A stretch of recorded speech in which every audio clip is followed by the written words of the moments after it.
Bien, ce matin, nous allons poursuivre sur le thème toujours de connaître Dieu. Et dans le thème connaître Dieu, la semaine dernière, nous avons commencé à parler de la volonté de Dieu, si vous vous en souvenez. Donc, c'était la première partie et ce matin, il y a une seconde partie. Et la semaine dernière, si vous vous en souvenez, nous avons conclu avec cette phrase qui nous disait que la meilleure façon de connaître la volonté de Dieu est certainement de ne pas lui imposer la nôtre. Je crois que si nous voulons réellement connaître la volonté de Dieu pour notre vie, alors nous avons besoin de ressembler à Jésus lui-même quand lui disait « Ma nourriture est de faire la volonté de celui qui m'a envoyé et d'accomplir son œuvre. » Jésus encore qui disait « Car je suis descendu du ciel pour faire non ma volonté, mais la volonté de celui qui m'a envoyé. Et enfin, Père, si tu voulais éloigner cette coupe de moi, toutefois, que ma volonté ne se fasse pas, mais la tienne. » Prions. Père Céleste, nous voulons te remercier parce que tu nous fais encore la grâce ce matin d'être là, dans ta maison, en ta présence, avec ta parole entre les mains. Et nous voulons te demander vraiment de nous parler, de nous disposer favorablement, que nous puissions enlever de notre tête, de notre esprit, tout ce qui pourrait venir à l'encontre de ta présence, de ta voix dans nos cœurs. Merci de nous enseigner ce matin encore. Merci de nous avoir gardés jusqu'à aujourd'hui. On veut vraiment te remettre cette prédication maintenant entre tes mains pour que tu la bénisses dans nos vies, pour ta gloire. Et c'est en ton nom que nous te prions. Amen. Alors, nous avions dit également que la première volonté de Dieu envers nous, c'est de faire ce que lui veut que nous fassions et non pas le contraire. Vouloir connaître et vouloir faire la volonté de Dieu impliquera que notre désir est de se soumettre à Dieu. Nous chercherons également à suivre et obéir au Seigneur quand il nous dit « Si quelqu'un veut venir après moi pour faire ma volonté, qu'il renonce à lui-même en me confiant ses projets, qu'il se charge de sa croix et qu'il me suive. » Ça, c'était Matthieu chapitre 16, verset 24.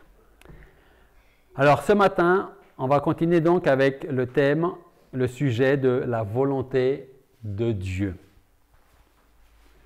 Est-ce que vous pensez déjà, pour commencer, que la volonté de Dieu est bonne ou elle est plus que ça? Bonne, agréable et parfaite. On aime recevoir des choses, surtout quand elles sont agréables, parfaites et bonnes, n'est-ce pas? La volonté de Dieu sera pour tous ceux qui la recherchent ou aimer ou rejeter. C'est-à-dire que si moi je cherche la volonté de Dieu, je vais avoir deux choix qui vont se présenter à moi. Ou je vais l'aimer, ou je vais la rejeter. Je vais l'aimer parce que ce sera réellement, et je saurai au fond de moi, dans mon cœur, que c'est réellement la volonté de Dieu et non pas la mienne. Et je vais désirer faire cette volonté, celle de Dieu. Ou alors, je vais la rejeter parce que la volonté de Dieu n'est pas selon mes désirs, selon mes attentes, selon ce que j'ai besoin ou selon ce que j'avais prévu même de faire. Alors, comment savoir ce que Dieu veut pour nous? Y a-t-il différentes volontés ou y a-t-il qu'une seule volonté? Voici comment nous allons répondre à cette question. Nous dirons parfois que tout arrive selon la volonté de Dieu. C'est ce que nous allons appeler la volonté décrétive de Dieu. Alors, peut-être ça va vous sembler des termes un peu barbares, mais je vais tout expliquer, ne vous inquiétez pas. Donc, il y a la volonté décrétive de Dieu. À d'autres occasions, nous allons dire que nous devons obéir à Dieu parce qu'il nous le demande. C'est ce que l'on appelle la volonté préceptive de Dieu. Ok? Ça en fait deux. Et enfin, nous parlons de la nécessité de découvrir la volonté de Dieu pour notre vie. C'est ce que nous appelons la volonté spécifique de Dieu. Alors, vous avez certainement remarqué qu'il y a des racines dans la volonté décrétive de Dieu, dans la volonté préceptive de Dieu. Et dans la volonté décrétive de Dieu, il y a décret. C'est quoi un décret?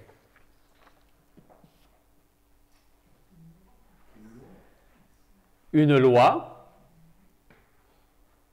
qui est faite par quelqu'un qui a une autorité et qu'on est censé appliquer, mettre en pratique. Alors là, on a vu 3 volontés, ce qui peut faire peut-être beaucoup de choses. Au point où on va peut-être finir par perdre la tête et se dire, alors qu'est-ce que je dois chercher? La volonté décrétive, perceptive, je ne me souviens plus tout à fait ce qu'il a dit, la volonté spécifique, qu'est-ce que je cherche, où je cherche et surtout, comment est-ce que je vais chercher? Alors la volonté décrétive, tout ce qui arrive est conforme au décret, décret, souverain de Dieu. Je reprends. Tout ce qui arrive est conforme au décret souverain de Dieu. Et tout ce que Dieu décrète arrive forcément, obligatoirement. Ok? Toujours selon le temps de Dieu, selon les plans de Dieu, et non pas selon notre temps à nous ou notre plan à nous. Autrement dit, ce que Dieu veut, il l'obtient. Et ce qui arrive est le résultat de sa volonté. Un exemple de sa volonté décrétive se trouve, on va regarder ensemble, Éphésiens chapitre 1, verset 11. Un exemple de sa volonté décrétive. Éphésiens chapitre 1.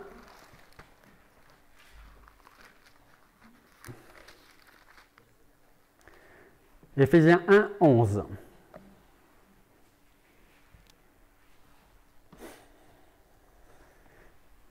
Éphésiens 1, 11 qui nous dit « C'est en lui aussi que nous sommes héritiers, ayant été prédestinés, et c'est là qu'on retrouve la volonté décrétive, d'après le décret de celui qui opère toutes choses selon le dessein de sa volonté. »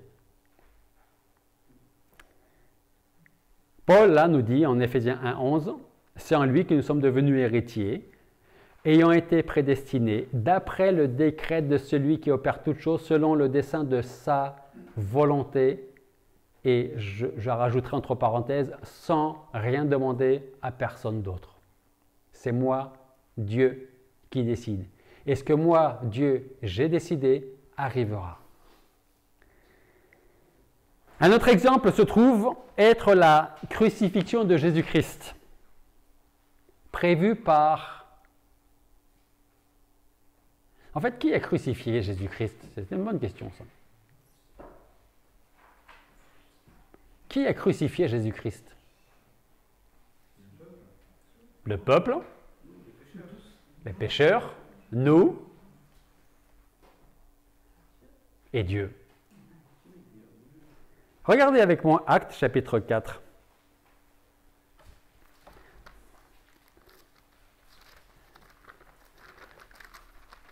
Actes chapitre 4, versets 27 et 28.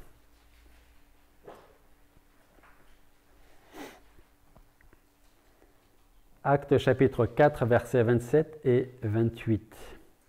Et là, nous pouvons lire. En effet, Hérode et Ponce Pilate, avec les gentils, les non-juifs, et le peuple d'Israël, donc il y a Hérode, il y a Ponce Pilate, il y a les non-juifs et il y a les juifs. Ça fait déjà au moins 4 catégories de personnes. Se sont assemblés contre ton saint Fils Jésus que tu as oint, pour faire toutes les choses que ta main et ton conseil avaient décidé d'avance devoir être faites. Ponce Pilate, Hérode, les gentils, les non-juifs, le peuple juif, Israël, se sont assemblés pour faire la volonté décrétive de Dieu, pour faire toutes les choses que ta main et ton conseil avaient décidé d'avance devoir être faites. Un dernier exemple se trouve dans le psaume 139. On vient souvent dans le psaume 139 par rapport à connaître Dieu. Regardez le psaume 139, le verset 16. Psaume 139, verset 16, qui décrit comment notre vie commence, comment elle se déroule et comment elle se termine selon le plan de Dieu. Nous lisons, « Je n'étais encore qu'une masse informe, mais tes yeux me voyaient, et sur ton livre étaient inscrits tous les jours qui m'étaient destinés avant qu'aucun d'eux n'existe. » Ni vous, ni moi, ni nos parents, ni nos arrière-grands-parents, ni même Adam et Ève n'avaient encore été créés, que dans le livre de Dieu, toutes mes journées, toutes les vôtres, étaient déjà inscrites. Ça, c'est la volonté décrétive. Je décrète. Et puisque je décrète, ça va s'accomplir. Je ne demande l'avis à personne. Ensuite, il y a la volonté préceptive. Préceptive, qu'est-ce qu'on retrouve? Décrétive, décret, préceptive, précepte. Elle fait référence en effet aux préceptes et ou aux commandements que Dieu nous a donnés et que nous devons mettre en pratique dans notre vie. Cette volonté de Dieu pour nous, nous devons y obéir tout en y marchant. On connaît, peut-être pas dans l'ordre, mais on connaît en tout cas une grande majorité, si on ne les connaît pas tous, des 10 commandements. Ok? C'est bien de les connaître. Les pratiquer, c'est mieux. N'est-ce pas? Donc, cette volonté préceptive de Dieu pour nous, nous devons y obéir tout en y marchant, non seulement pour avoir une vie qui plaise à Dieu, mais aussi par reconnaissance pour le pardon que Dieu nous a accordé et pour la vie éternelle que nous avons reçue en Jésus-Christ. On va voir un exemple de la volonté préceptive de Dieu. 1 Jean, chapitre 2.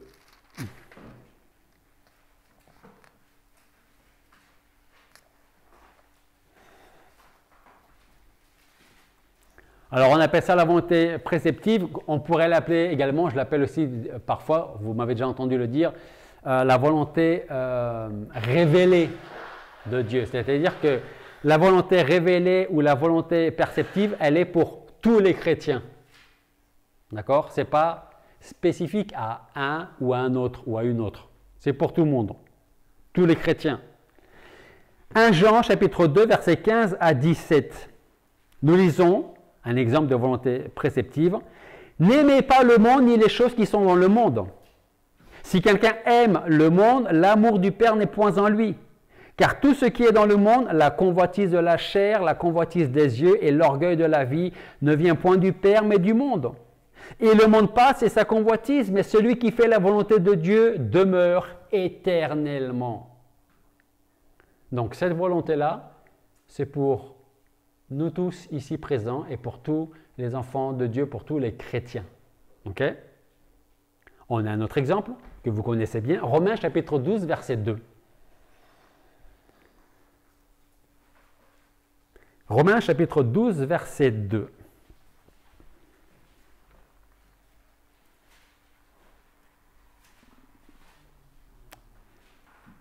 Que nous dit Paul là? Il dit, ne vous conformez point au présent siècle, mais soyez transformés par le renouvellement de votre esprit afin que vous éprouviez que la volonté de Dieu, tiens, on parle de la volonté de Dieu, est bonne, agréable et parfaite. En d'autres termes, la volonté préceptive de Dieu, c'est faire ce qui lui est agréable, ce qu'il nous demande, ce qui est écrit vraiment dans sa parole. Ces deux premières volontés, décrétives et perceptives, nous pouvons les trouver aussi résumées en Deutéronome chapitre 29, verset 29. Regardez Deutéronome 29, 29.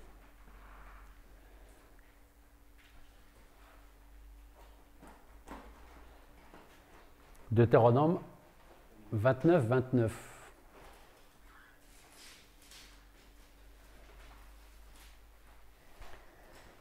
Et là, c'est vraiment, je pense, bien expliqué, la volonté décrétive et préceptive. Deutéronome nous dit, « Les choses cachées appartiennent à l'Éternel, notre Dieu. » Donc, ce qui est caché, c'est caché. Il y en a qui vont chercher à savoir, mais Perdez pas votre temps, ça appartient à Dieu, ça. Mais, les choses révélées, comme on vient de le lire dans sa parole, sont pour nous et pour nos enfants à jamais, afin que nous mettions en pratique toutes les paroles de cette loi, toutes les paroles qu'il y a dans la parole de Dieu concernant la volonté préceptive de Dieu et la volonté décrétive de Dieu. Nous pouvons donc dire qu'il y a des choses que Dieu garde secrètes et que lui seul connaît, et d'autres qu'il nous révèle afin que nous obéissions, que nous les prenions pour nous et que nous les mettions en pratique.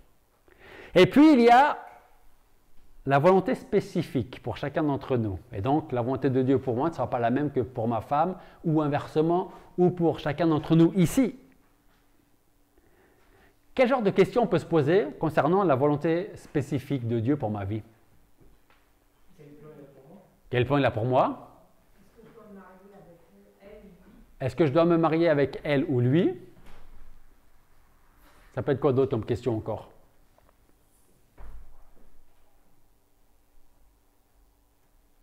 Quel travail je dois avoir? Parce que j'ai le choix entre lui et lui. Avec qui me marierai-je, je vous l'avais dit, où est-ce que je dois vivre? Et puis, il y en a d'autres, des questions comme ça. Et toutes ces questions sont des questions légitimes et elles font partie des exemples de questionnements qui nous ont très certainement traversé l'esprit au moins une fois dans notre vie, si ce n'est pas 2, 3, 4 ou 5 fois, ou plus. Ces questions concernent la recherche de la volonté spécifique de Dieu pour ma vie et pas pour celle de mon voisin. Il y a une autre question que l'on se pose dans ces cas-là. Si Dieu a un plan merveilleux pour ma vie, s'il a une volonté spécifique pour moi, comment puis-je découvrir cette volonté-là en question, cette volonté personnelle de Dieu pour moi? Si nous avons du mal à saisir le merveilleux plan de Dieu pour notre vie, c'est peut-être parce qu'il n'a pas l'intention de nous le révéler. En tout cas, pas comme nous le pensons. Je vais m'expliquer. Rappelez-vous, la semaine dernière, il y avait « moi je veux un songe, je veux un signe, je veux faire un rêve, j'ai trouvé un verset, j'ai la paix dans mon cœur ». Donc tout ça, ça montre bien que c'est la volonté de Dieu. Ça, c'est le côté obscur, comment chercher la volonté de Dieu. Ça, c'est une mauvaise manière de chercher la volonté de Dieu. Mais en effet, nous sommes tellement fixés sur la volonté spécifique de Dieu pour nous que nous en oublions le plus important, savoir ce que Dieu a déjà accompli et qui fait partie de cette volonté spécifique dans notre vie. Notre problème vient de la conception que nous avons de la volonté de Dieu. Et là, je vais m'expliquer. Aujourd'hui, dans le monde chrétien, vous pouvez entendre que Dieu a un plan pour nous, pour vous, pour chacun d'entre vous. C'est un chemin bien précis que nous devons suivre au cours de notre vie ici-bas. Dieu connaît ce chemin car il l'a préparé pour que nous puissions y marcher. Maintenant, notre responsabilité est de découvrir le chemin. Notre responsabilité est de trouver la volonté de Dieu. Pour cela, nous devons repérer parmi tous les chemins qui se présentent devant nous celui qui est le bon, celui que nous devons suivre. Si nous parvenons à faire ça, le bon choix, nous aurons alors l'approbation de Dieu et nous pourrons accomplir ce à quoi il nous a destinés et nous serons bénis. C'est un peu jouer à la roulette russe, hein? Parce que vous avez donné des exemples. Avec qui vais-je me marier? Avec cette personne ou avec celle-là? Je penche plus pour celle-là. Sauf qu'en fin de compte, après le mariage, on se rend compte que ce n'était pas la bonne personne. Ça risque d'être compliqué, hein? Tout ça, c'est très bien. C'est de la théorie. Mais après, il y a la pratique derrière. Si nous prenons le mauvais chemin, que ce soit le mariage, que ce soit le travail, que ce soit l'église, là où il faut habiter, peu importe.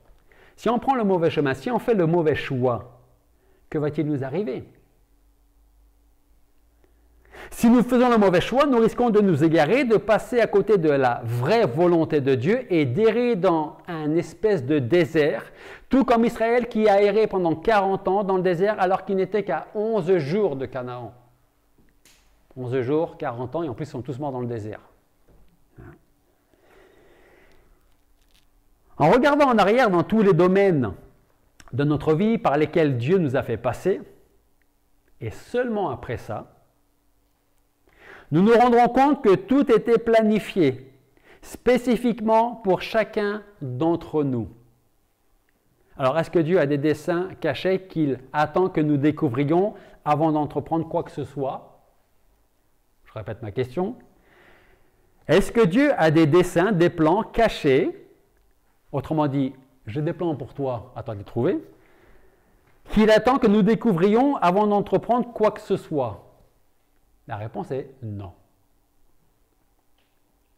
Bien sûr, il a un plan pour chacun d'entre nous. Ça, c'est certain. Mais il n'attend pas de nous de le connaître avant d'agir. Il ne nous charge pas de la lourde responsabilité de deviner sa volonté à l'avance. Et je reviens un petit peu en arrière par rapport à la semaine dernière. Je cherche la volonté de Dieu, j'ai trouvé un verset qui semble aller dans ce que je pense devoir faire. J'ai fait un songe, où j'ai rencontré quelqu'un, où il m'est arrivé des circonstances qui font que Dieu me montre. Comme on l'a dit aussi la semaine dernière, ça peut arriver. Ok? Regardez avec moi Matthieu chapitre 6, versets 25 à 34.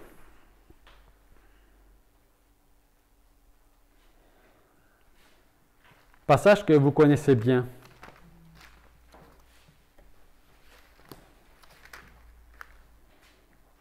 Matthieu chapitre 6.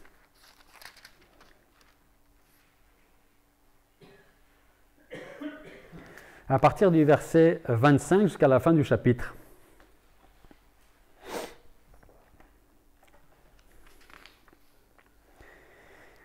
C'est pourquoi je vous dis, ne soyez point en souci pour votre vie de ce que vous mangerez, de ce que vous boirez, ni pour votre corps de quoi vous serez vêtus.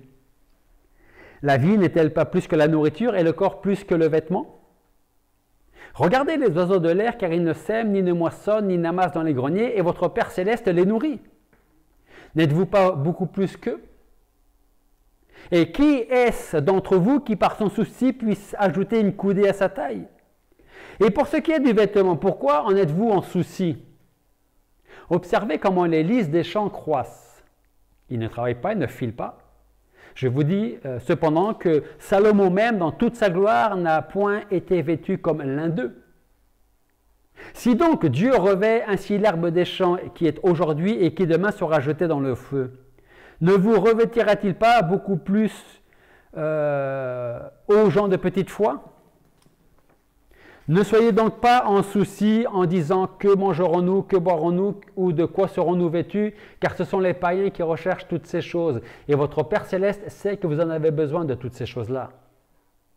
Mais cherchez premièrement le royaume de Dieu et sa justice, et toutes ces choses vous seront données par-dessus tout.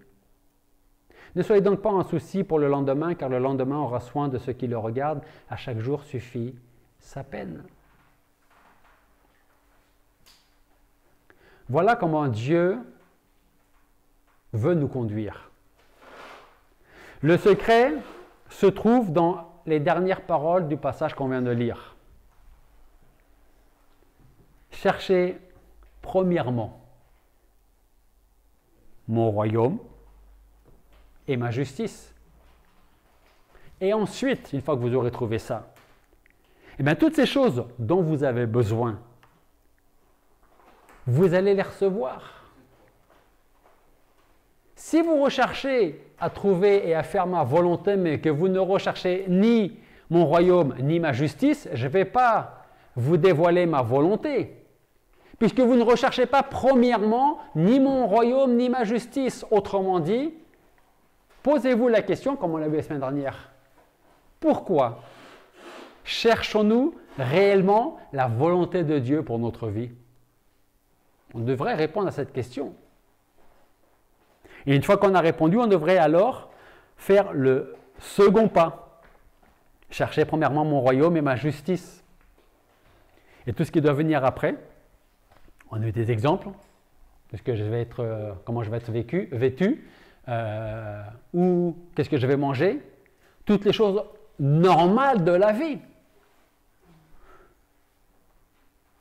vous seront données de quelle manière? Au-delà même de ce que vous attendez, de ce que vous espérez. Si vous cherchez premièrement mon royaume et ma justice.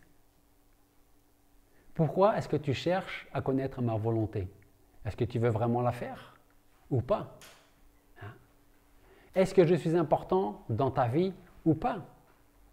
Si je suis important dans ta vie, alors la première chose ne serait pas de rechercher ma volonté, mais plutôt ma présence, mon royaume, ma justice.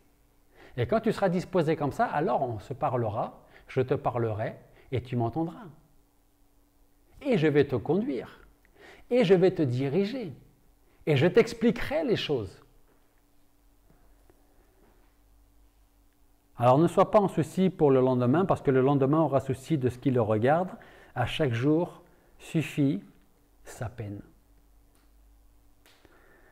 Alors pourquoi tant de chrétiens cherchent à vouloir découvrir la volonté de Dieu pour leur vie? Il y aura une troisième partie qu'on verra plus tard. Mais posez-vous la question, est-ce que je cherche vraiment la volonté de Dieu? Pourquoi je la recherche? Est-ce que c'est pour être béni? Ou est-ce que c'est parce que je veux vraiment lui plaire et faire ce qu'il attend de moi? Est-ce que je recherche d'abord son royaume et sa justice et après il va me conduire et me guider?